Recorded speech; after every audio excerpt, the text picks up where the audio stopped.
This episode of Us and Them is supported with a grant from the Claude Worthington Benedum Foundation.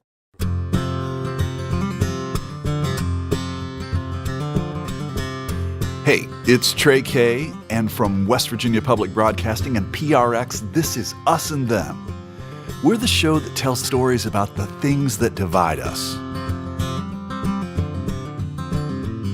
Right now, one of the divides in America is about a virus. Who tests positive for COVID-19, who does not, even who may have the virus without symptoms. West Virginia was the last state to document a positive COVID-19 test. The state's virus transmission rates have been relatively low. But like everywhere, the pandemic has done a number on the economy. And that leads to another major divide. Who's working and who is not? Nationally, about 1 million jobs disappeared last spring, and some big companies predict more layoffs this fall. Unemployment in West Virginia is at about 10%. The pandemic doubled the state's unemployment rate. That means 75,000 West Virginians are looking for work. We wondered, what does this mean for young people just entering the workforce? How do employers and educators cope with the disruption? Are people redefining their hopes for the future? And how can you plan anything during this mess? I put these questions to a few people whose lives and work have been deeply affected by the pandemic.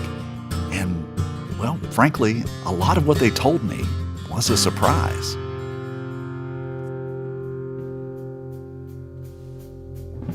I am Emily Tansey. I teach English at a technical high school in Morgantown, West Virginia. I first talked with Emily Tansey back in April. That's when she was trying to keep her students from freaking out and trying not to freak out herself. Emily's school, Monongalia County Technical Education Center, or MTech, prepares students for jobs in a number of professions. Since the spring, Emily has worried about her seniors who missed out on prom and graduation. She's been worried they might not complete their certifications in hands-on fields like medical and dental assistants, carpentry, culinary, and cosmetology. She's anxious about their job searches. Typically, Emily would spend the summer traveling, playing music, going to concerts, but not this summer. If there is such a thing as Zoom fatigue, I think I have reached that. I've been home and in lots of meetings with lots of people all over the country, trying to figure out how education is going to move forward and what we can do as teachers to be ready.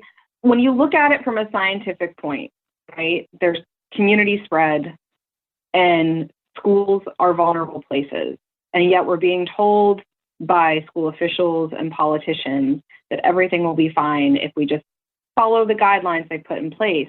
But the guidelines keep changing and they're all up to interpretation. And there's a lot of, if it's safe or if possible, you should do this.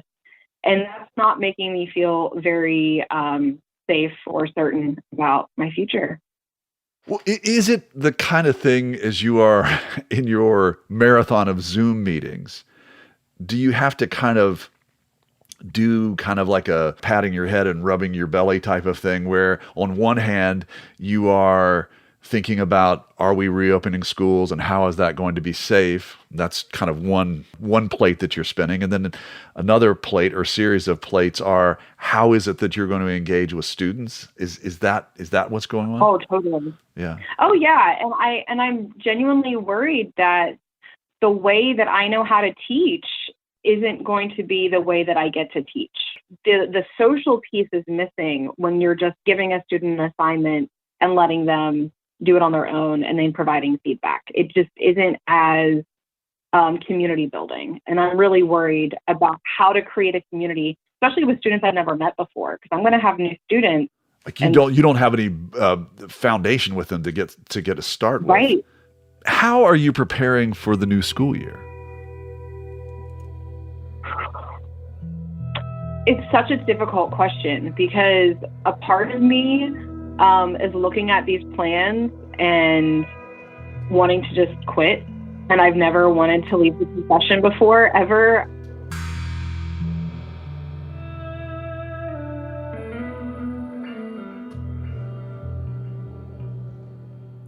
Emily's been teaching for 5 years, but this year she feels overwhelmed by the situation.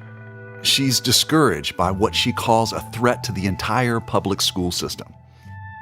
She fears people will opt out for private school if they have money or homeschool if they don't.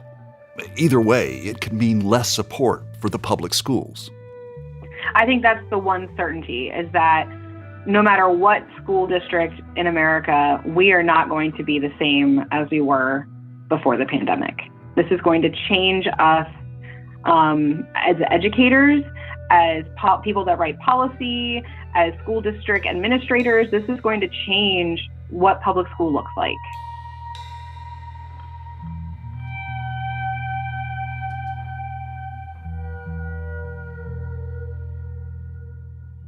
You've probably figured out by now that Emily will stick it out, at least for this year. She's even letting herself imagine the good that could come from a system overhaul. That's partly because with remote learning, both teachers and students have to home in on what's essential. The content is less important than the relationships. Like, we need to build those relationships so that we can get to the content. And we can't get to the content until those relationships are there. Well, do you think that going forward that curriculum is going to change because of this? I think so. I think that a lot of people are going to really look at the most important parts of their curriculum, look at their standards that are the most crucial, and then figure out ways to teach them while supporting social and emotional well-being. So I think, yes, I think that curriculum is going to change. I think curriculum design is going to change. And I even think that our standards of learning could be changing. As an English teacher, Emily says she's already thinking about ways to emphasize literacy and critical thinking. So one thing that I would change, I think, is pushing for English to have a more worldview. And then I also think we need to really focus on helping students determine what is propaganda and what is not, because it's becoming a huge issue in our society. Like, we can't just teach the 5-paragraph essay and how to have an argument. Like, we need to go further with that. We need to be breaking down arguments and looking at the way that they're used to influence people in society. It seems like that, in a way, is an example of the resiliency that you're talking about, at least in how you're practicing it, no?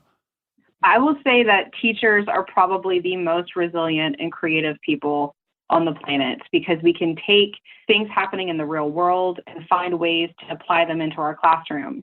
That's what we do. That's what we've probably always done, right? We try to take the things our students are learning and seeing around them and find ways to help them unpack that in the classroom. So I do think that if we can transform the way we teach and transform our curriculum, we're going to have more resilient students in the future. But what about the class of 2020? Emily knows graduates who wanted to go to college, but whose plans were derailed by the pandemic. And then I have other students that were always planning on going into the workforce, and it seems like they're doing pretty well with that. All of my students who were getting certified in medical assisting, they've all gotten jobs. Emily just hopes they'll be up to the demands of those jobs, especially if they're frontline medical workers. Checking in with Emily helped me understand a couple of things. First, just how hard it is for teachers right now, even those with seemingly boundless energy and enthusiasm like Emily. And second, how young people, like the graduates of 2020, are stepping off into uncharted terrain.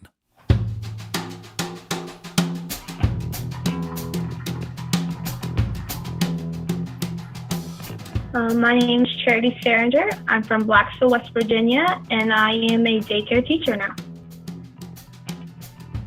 Charity Sterringer was a 2020 graduate of MTech, one of Emily Tansey's students. Did you hear how Charity says she's a daycare teacher now? Well, that's because her life plan has been turned inside out.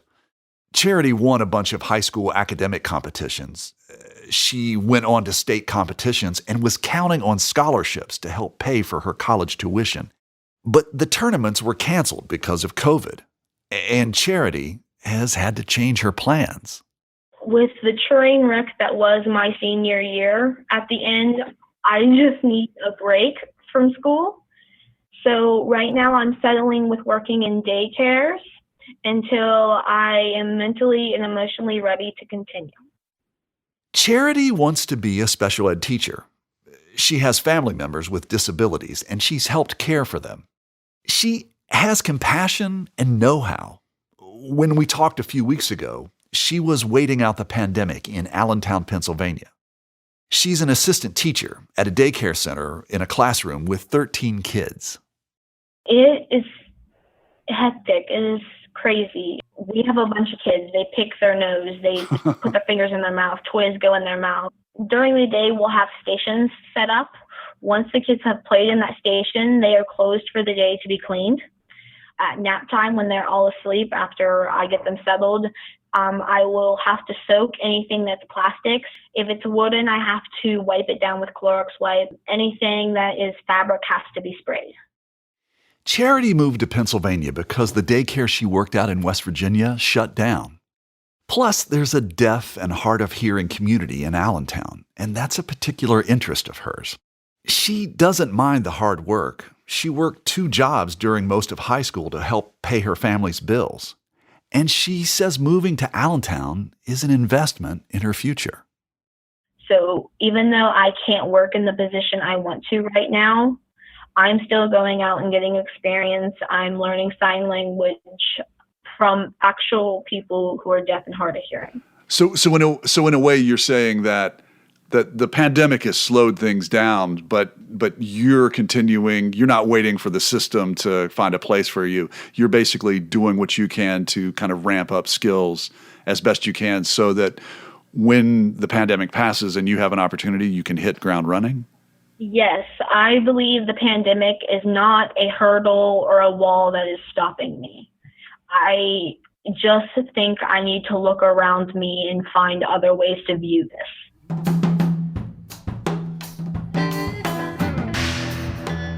And my plan has changed drastically, but I'm not just going to sit back and watch everything go on around me. I'm going to continue to move forwards to meet my goal.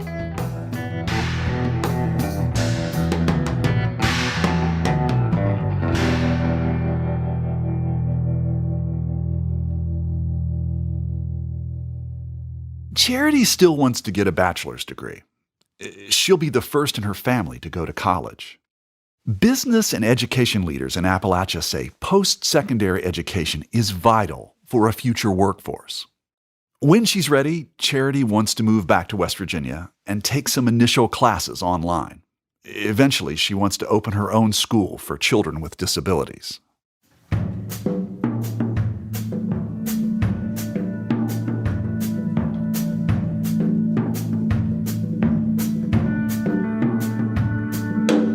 America is supposed to be the land of opportunity, but the data show when it comes to work and school, young people tend to follow their parents. Anthony Carnevale is director of the Georgetown University Center on Education in the Workforce. He studies how what we learn prepares us for what we do. Middle class families and upper middle class and wealthy families, there's never a second thought. The day the child is born, as far as their parents are concerned, they're headed for Harvard. Those people tend to see themselves as students when you do surveys of their identity all the way through college. But then there are other people, and they tend to be from working class families, lower income families. They always see themselves as workers looking for a job. So the one way you can get them to go to college or to a training program is saying, this is the route to a job, because they will always be workers looking for training. They won't see themselves as students looking for education. Professor Carnevale says that's why West Virginia ranks near the bottom of states in high school completion and college attendance rates. Many generations made a good living in the coal industry. Those days are pretty much over. Carnevale says West Virginia's challenge is twofold. How does the state recruit good-paying jobs to replace those in the coal industry? And how does it educate workers to fill those jobs? Those were big hurdles before the pandemic. COVID has just made this all the more difficult and guarantees higher levels of failure for young people who are moving through their adolescent years and on their way to the world of work and life as an adult. A broken economy and COVID, they are pretty much tragic in combination for younger people. So education is not a safe haven anymore. First of all, there aren't schools open, and secondly, there are no jobs. I mean, there's no way around it. Several classes of young American high school graduates are in trouble. Carnevale calls the effect of the pandemic economic scarring. That means incomes will be lower for years to come. But there will be emotional scars too, and they may take longer to repair. We now know that, especially in a capitalist economy and a democracy, a job is a prerequisite for inclusion. People who can't get a job, especially if that happens over generations, which is beginning to happen in West Virginia. People who can't get a job, their families break up, they fall to all sorts of physical illness, alcoholism, suicide. And our opioid epidemic. And opioid as well. If people can't get good jobs, they can't be good neighbors or good citizens either. It's grim, all right. However, it's Professor Carnevale's job to study the big picture and long-term trends. He says there are plenty of people putting one foot in front of the other, determined to move through 2020.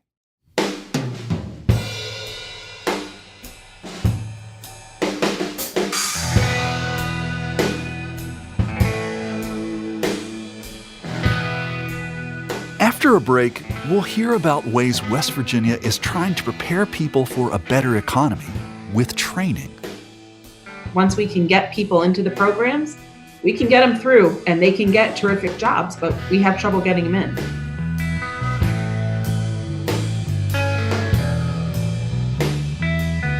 You're listening to Us and Them.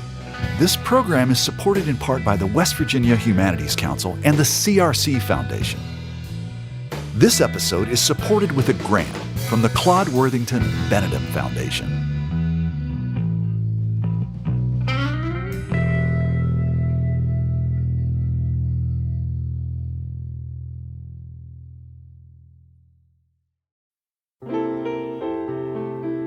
Music lifts us up and brings us together, even when we can't get together in person. Mountain Stage brings you live performances on the air, online, and in our podcast. They remind you how it feels to be in a live audience listening to live music. This is Larry Gross, host of Mountain Stage. Find a link to our stations and our podcast online at mountainstage.org.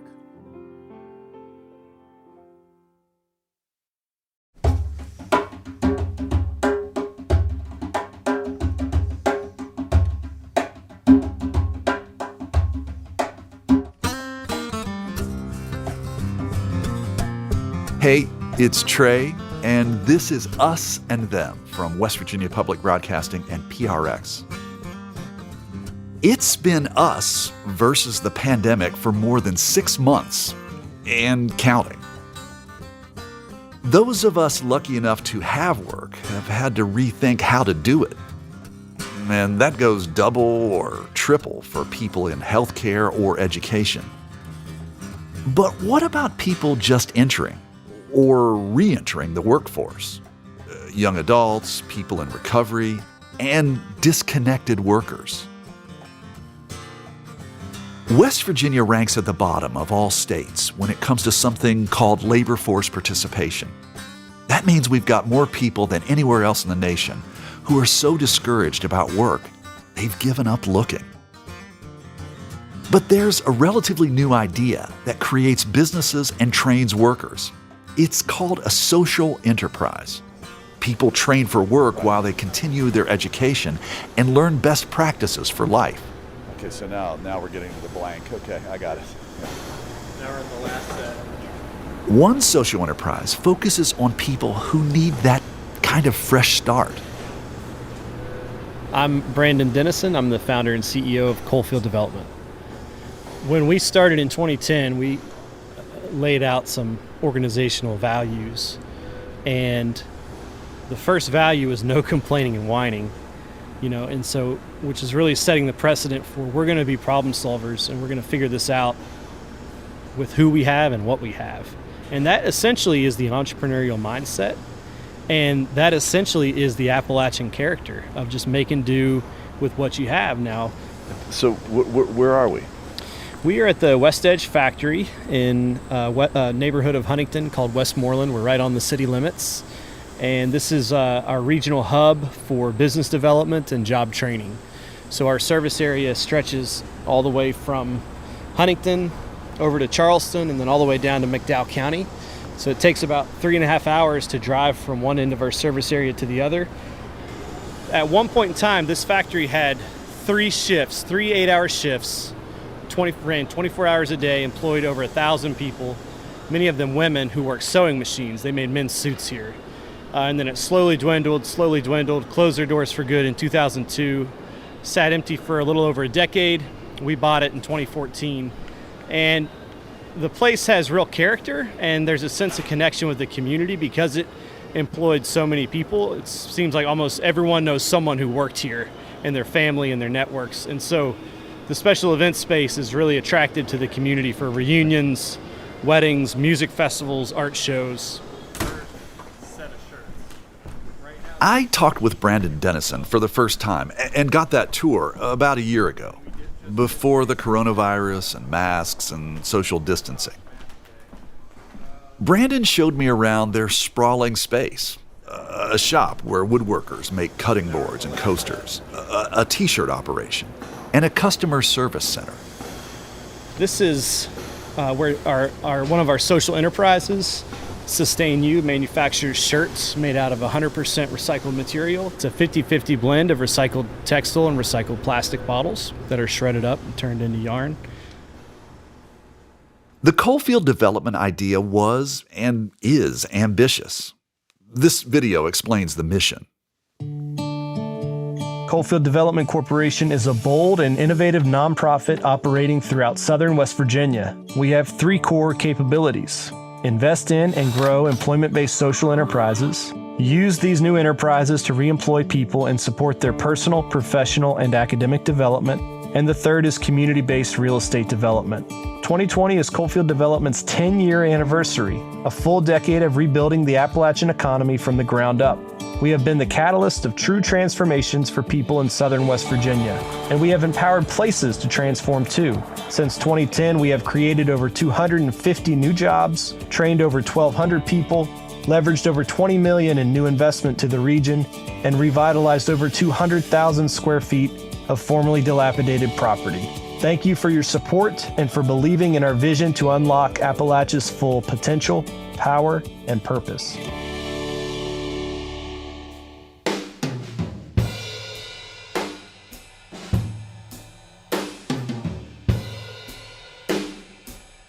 Coalfield Development wants to bring new life to depressed regions of West Virginia by harnessing the talent that's already here to give hope to people who may have lost it. So we purposely hire people who are unemployed, underemployed, on public assistance, need an opportunity.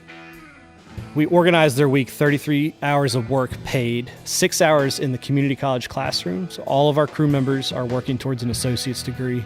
Most are the first in their family to do that. 3 hours a week of life skills.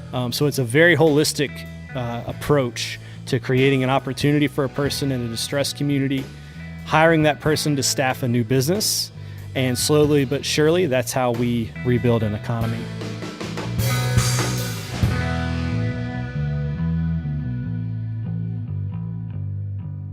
My name is Heather Tincher. I work in Sustain U at Coalfield Development. I'm a crew member. Just tell me what Sustain U does.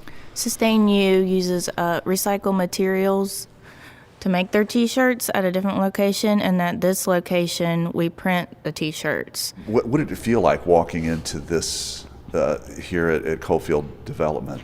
What did it feel like? It felt great. It felt like hope. How long were you using? Oh, since I was a teenager. Yeah. So how many years is that? You're 20, young looking, like you could still be 20, a teenager. Okay. Yeah, I'm 36, so I remember the first time I used drugs. I was in later elementary school to maybe middle school, but I didn't start regularly using them until I was a teenager. The thing that got me hooked on opiates was actually a doctor appointment. Uh-huh. It's crazy. So it started with prescription. Prescription. Yeah. And I just got into the wrong crowd. And it just spiraled out of control. I went from prescriptions to people giving it to me, pain pills, like who I thought were my friends, but friends don't do that, you know. Right. And then just got worse and worse. So. And can you tell me about your bottom? My bottom? Yeah. I was in Greenbrier County last August, and my mother had just passed away, and I lost a couple of friends all at the same time, and I was spiraling out of control, and I ended up in the hospital.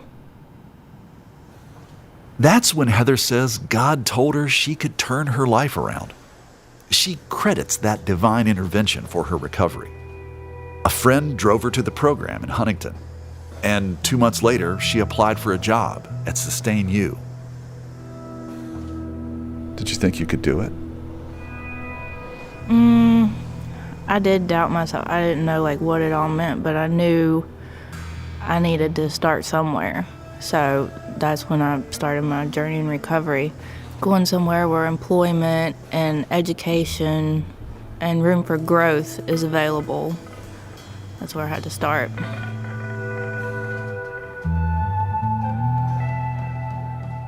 Heather is doing the standard Coalfield Development Program, 33 hours of paid training, 6 hours of classes, and 3 hours of personal development. She learns from all of it. It's kind of like an apprenticeship on the job training. I've learned to work on the RPM, which is an air pressured machine that produces the prints using screen printing. I've trained on the DTG, which is a digital machine. I've learned to clean the screens properly and also count, verify the orders and do inventory. So a little bit of everything. At Mount West Community and Technical College, Heather is taking sociology classes towards a 2-year associate's degree. And then there's the personal development part. Can you tell me something that you wish they taught in school that you're learning here? Budget and money. Well, tell me about that.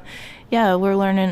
We have spreadsheets that they handed out in our journals and helps us budget money and time management. All those life skills that you don't learn in school, we're learning here at Coalfield.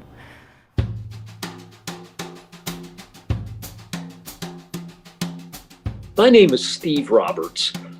I have the honor and pleasure of leading the West Virginia Chamber of Commerce, a job that I have now had for 28 years. I am a West Virginia native, born in Huntington, educated at Marshall University and West Virginia Wesleyan College. I get to meet the greatest people on earth because I have the greatest job on earth, which is to try to sell West Virginia to people who don't know very much about us. And when they come here and discover us, they always want to stay. You won't get doom and gloom from Steve Roberts, not even during a global pandemic. That's not his job, and it's not his nature. I know Steve from a Bible study group we've been in for years. And we often talk about the economy in West Virginia, and I wanted to hear what he thinks about our approach to this program, about workforce training. Steve has great respect for personal transformations like Heather Tincher's and entrepreneurial business efforts like Brandon Dennison's. But he says the simple fact is that the state needs more. Everything that is being done matters and helps. But we also need to think about the scale of this, of the challenge that is in front of us. When I began my working career, which was 1980, West Virginia had 126,000 manufacturing jobs. Today, we have about 46,000 manufacturing jobs. The real untold story of our economy is that we have lost 80,000 manufacturing jobs. Steve Roberts says West Virginia has plenty going for it. A good transportation system, a reputation for hard workers, and plenty of clean water. But it doesn't have two things employers are clamoring for. They tell us that the two biggest issues are connectivity and broadband and hiring people, finding people to hire. We talked about other things the state needs. A way out of the opioid epidemic. More support for struggling families. And Steve says the business community needs to help define training programs to create a skilled workforce. We have a public infrastructure of public schools, K-12, community and technical colleges, and of higher ed that needs to hear from the employer community about what jobs are available and might be available in the future. We do not have a workforce that has the right set of skills for the jobs that are available. We've got to find a way to get the next generation of workers into the schools and training programs and workplaces where they can learn the skills to do these jobs. Do you think that part of the problem that they're not getting to that is that we've had generations of culture here, which says, I quit school to go to work in the mines. The culture has not gotten to the point where we say, okay, you graduate from high school, but then there's still more that you need to do to become equipped and skilled to assume the jobs of the 21st century. So we're 50th in the nation, the percent of our population that has a baccalaureate degree. Number one determinant as to whether a student goes on to college or university is whether her or his parents went to college and university. Well, we're 50th. And I think we just simply have to recognize that it is what it is. We are who we are. And so we have to find some extraordinary means to help make it happen for people who really need it.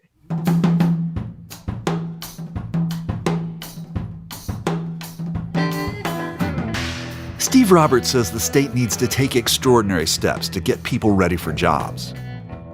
Now, I want to introduce you to someone who is taking that challenge on. My name is Sarah Armstrong Tucker. I am the Chancellor of Higher Education in the state of West Virginia. I'm the Chancellor of both the Community and Technical College system and the baccalaureate system in West Virginia. And is there an advantage to having a single person oversee both of those initiatives? I think there is. I think it's important that higher ed talks with one voice. I think for too long, we've been in competition with each other, frankly, and I don't think that we are in competition with each other. Sarah Tucker says the community and technical education system is good at training workers for jobs now or for the immediate future. But there's a bigger goal she has in mind. To equip 60% of adults with some form of post-secondary education or training by 2030. That is a big lift. We're somewhere around 34% right now of our adults having that type of training. And so our community colleges are an integral part of that. We need to get people skilled up to a place where they can be competitive in the workforce. And right now, a whole lot of our people are not. It is a big lift, but Chancellor Tucker aims to get there step by concrete step. She works closely with employers to make sure training programs fit their needs. For example, in the Eastern Panhandle at Blue Ridge Community College. Once Procter & Gamble moved in, then plastics companies moved in, the companies that made the bottles for the products that Procter & Gamble was making. Well, they didn't have a plastics technology program. So they had to then develop a plastics technology program for those plastic companies. At 9 campuses across the state, students can take hundreds of certificate classes or pursue a 2-year associate's degree. Sarah Tucker echoes what others say. The hardest part is getting students in the door. Getting West Virginians to understand the opportunities that we have. That's really our greatest challenge. And once we can get people into the programs, we can get them through and they can get terrific jobs, but we have trouble getting them in. I'm going to give you a number that I hope shocks you. Only 9% of West Virginia high school students go on to a community college after they graduate. 9%. In other states, it's more than 50%. 9% of West Virginia high school students go on to a community college. Is it because we don't have a tradition in this state of going on to college, and that there's a perception that my mom and dad, my grandpa, grandma, they weren't college material and I'm not either, and they don't really foster that? Yes, that's exactly what it is. That college going culture does not exist in West Virginia to the same extent that it exists in other states. Sarah Tucker says there are good jobs in West Virginia, but not enough qualified workers to fill them. But, and this is a huge but, that was all before the pandemic. Legislative session had just ended. I take a week off as soon as legislative session ends every single year, and I take my family to the beach. And so I was sitting at the beach trying to relax for the first time in 2.5 months. And I started reading articles about COVID, and then I started getting calls from the governor's office and from some of our presidents saying, we have a problem here. And my vacation very abruptly ended.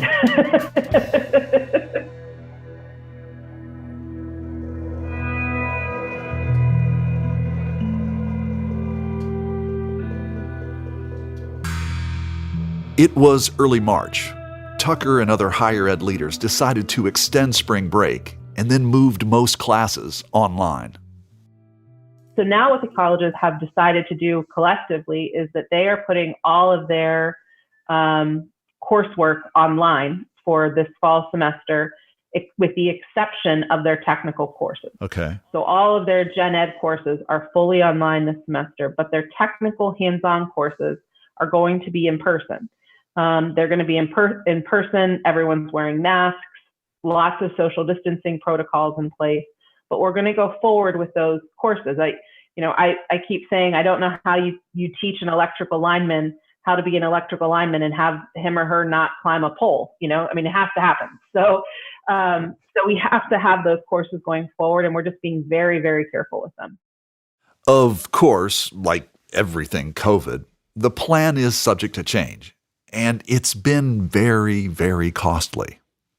We do a lot of professional development. The community colleges do that. They get paid for, upgrading an entire company's IT understanding.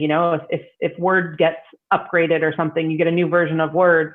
Our community colleges will do professional development for an entire hospital system. All of that work ended. All of that additional money that comes into the colleges stopped because it just wasn't safe to have people come in. The pandemic also prevents some prospective students from going to college. They can't afford it. They don't have childcare. Work study is limited. All of those realities as an opioid epidemic rages on. Well, if my mother's addicted to opioids and is not paying attention to me and can't raise me, chances are she can't give me the data I need in order to fill out my FAFSA so that I can qualify for federal or state financial aid. So I can't fill it out. And therefore, I don't know how to go to college. I don't know how I'm going to fund college. I went to a high school last spring and talked to a bunch of graduating seniors. And afterwards, I had 6 kids come up to me from that high school, six who had the gumption to come up to me, right? So I don't know how many were in there, but there were 6 that had the gumption to come up to me and tell me that they couldn't fill out their FAFSA for that reason. And there are things that the institution can do to override that if necessary. But what that means is that the student has to have the wherewithal and the general understanding to say to themselves, I can't fill out a FAFSA. I need to call the financial aid department of the college that I'm interested in going to and lay my family history bare for them so that they can then override, right? I mean, how many students do you think do that? It's not many. So that's a real challenge. That's a real challenge for our college going rate. So as a strategic thinker and a leader with vision and responsibilities, how do you do triage, immediate versus long-term needs? Well, right now, immediate is taking up everything, right? I mean, it really is. The immediate situation, when your house is on fire, it's awfully hard to plan long-term for your savings. So right now we're making sure that the house fire's out. But we also continue to keep doing the work that we're doing.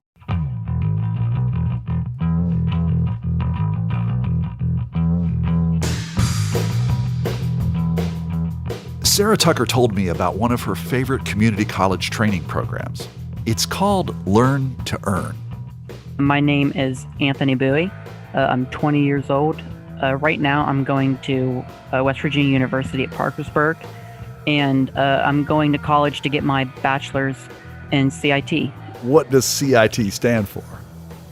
Computer Information and Technology.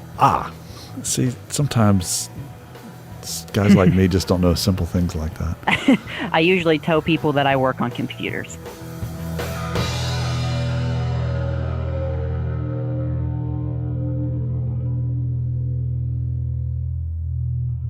Anthony Bowie started classes at West Virginia University's Parkersburg campus last year.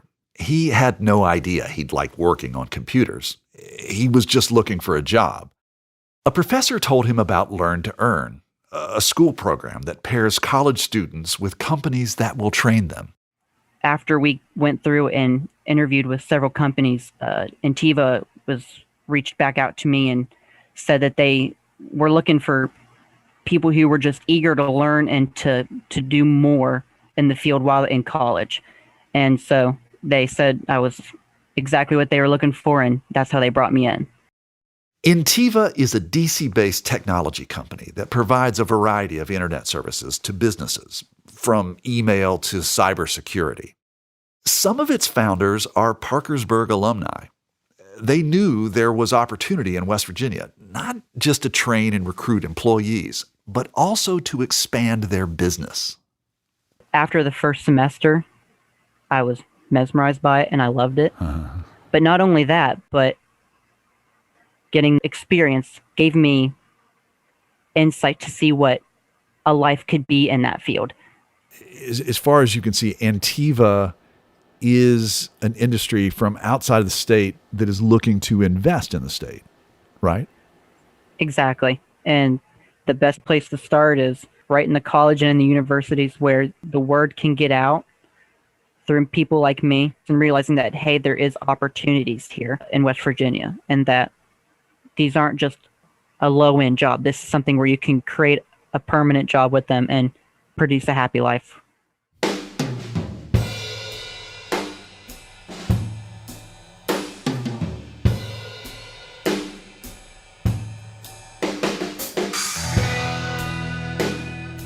Talking with Chancellor Tucker and Anthony Bowie helped me realize that opportunity does exist in West Virginia, even during the COVID pandemic. But I wanted to check back in with Coalfield Development. You remember the social enterprise whose goal is to recruit and train people who've disconnected from work. How has Coalfield Development done during the downturn? Can I lower this just to...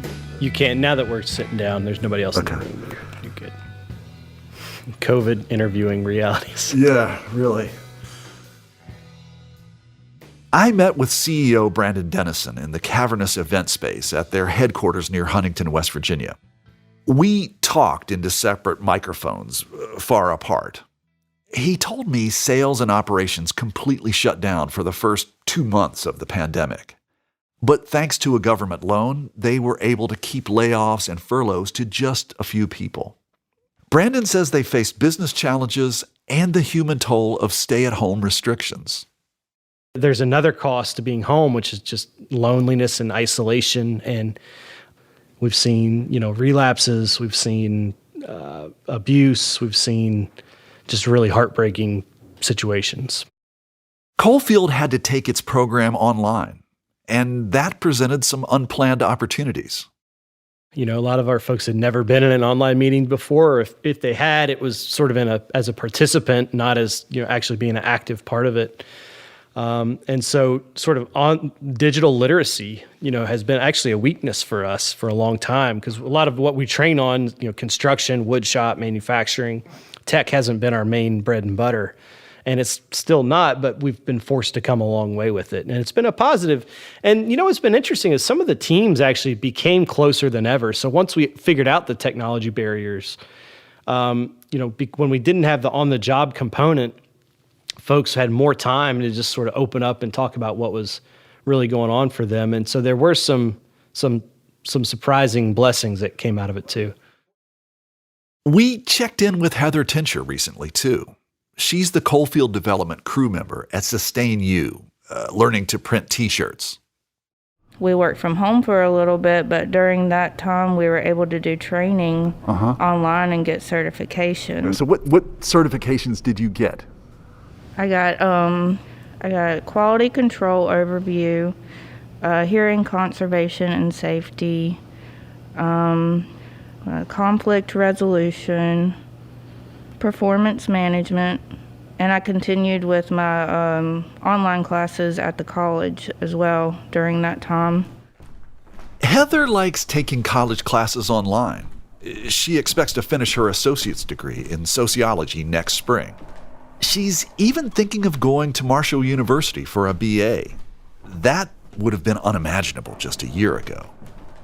She's moved into a place that holds on-site 12-step meetings, which is important for her sobriety. As for work, Heather is filling direct-to-consumer orders for T-shirts and masks. She loves learning and tries to apply lessons from all aspects of her new life. Yeah, in sociology, I've learned that we are products of our environment, and it's important to surround yourself with people you want to be like, and try to bring others up as well. I've learned that I myself affect more people than I realize, and I can affect them in a good way. So that's what I'm trying to do now. Heather's success is partly due to the support she gets from Coalfield Development. CEO Brandon Dennison has learned that a crisis hits the most vulnerable first, and it takes them the longest to recover.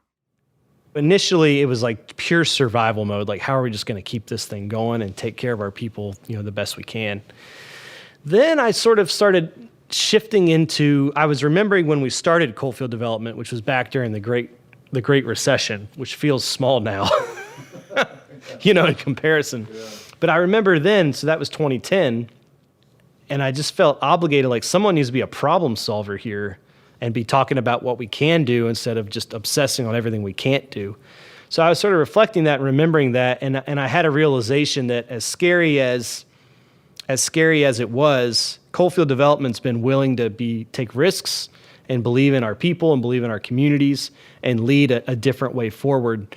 And I sort of had a slow realization that if ever there's a need for an organization like Coalfield Development, it's right now. And as we try and recover, the Appalachia's recovery, I can almost guarantee it's going to lag the rest of the country, because it always does in these type of situations. And we're going to need innovation and creativity and grit to get through that. And there may even be some hidden opportunities if we can be creative enough to see them.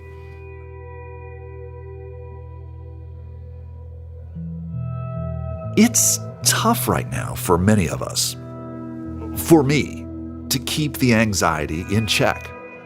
I need to do plenty to stay positive and find that I've adopted the one day at a time mantra.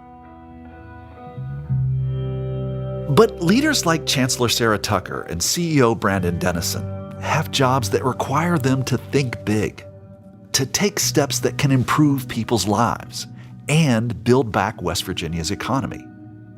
They think it can happen, even in the midst of a pandemic.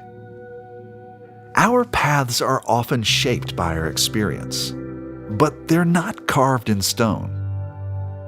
Charity Sterringer's parents didn't go to college, but she plans to. Heather Tincher has more than a year of sobriety. Coalfield Development's motto is grit, gumption, and grace. The words mean different things to each of us, but right now, I think they work pretty well as a guide for us all.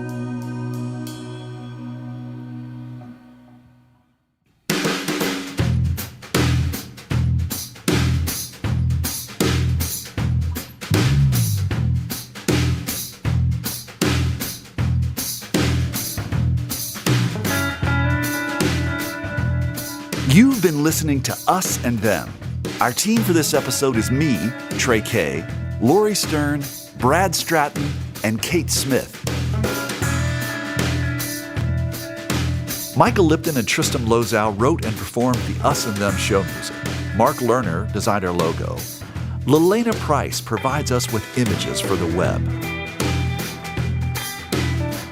The marvelous people at PRX and West Virginia Public Broadcasting make Us and Them possible. So do grants from the Corporation for Public Broadcasting, the West Virginia Humanities Council, and the CRC Foundation. This episode is supported with a grant from the Claude Worthington Benedum Foundation. Us and Them was originally developed with assistance from the Mentorship Program at AIR, the Association of Independents in Radio. We'll see you next time on Us and Them.